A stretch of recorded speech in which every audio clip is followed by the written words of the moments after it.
Well, let's see how bad the situation is for Christians in Pakistan. With me, Wilson Chowdhry, the chairman of the British Pakistani Christian Association. Some members of the British government say that Christians aren't persecuted everywhere in Pakistan. Do you agree with that?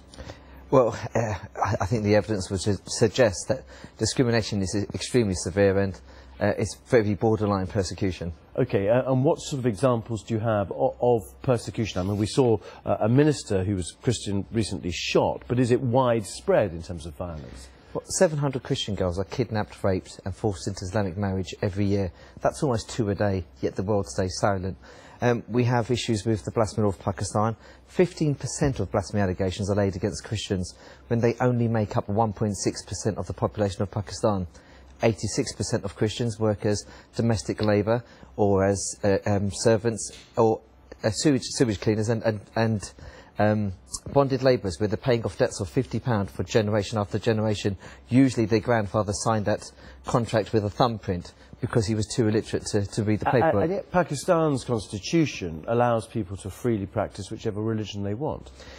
Article 35 speaks about freedom of religion and expression of that faith. However, when you consider that churches in Pakistan have had to sign contracts where they will not hold services at times that are offensive to Muslims, it kind of erodes that whole process, and although it's enshrined, it's very rarely enacted upon. Are there some members, though, of the government who are fighting the cause for Christians, or is there really a conspiracy of silence about this? Well, every time a government minister speaks out, you see them being assassinated. Very few are openly... Well, there's only one case of that, isn't there? There's two.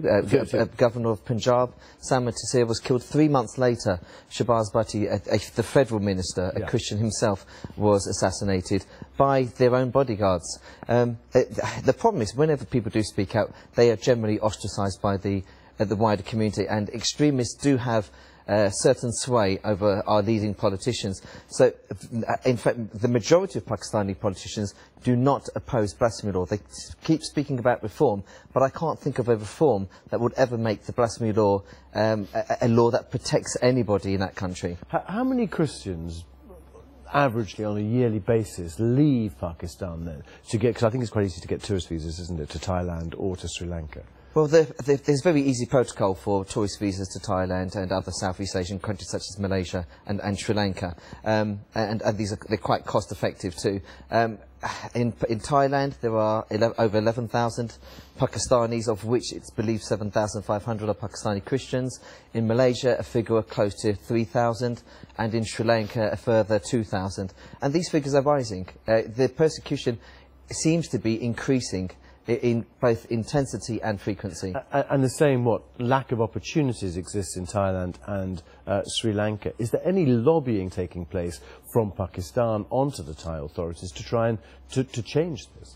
Quite the opposite. There seems to be processes to try and hide and prevent this information coming out into the wider public. If I'm correct, the Pakistani government has recently offered to pay for the air flights for those that are being deported. If that's true, then it would seem to me that it's rather devious, if nothing else. All right, OK. Wilson Chowdhry, thank you very much indeed for joining us here on Global. You can see more, actually, of Chris Rogers' investigation on Our World.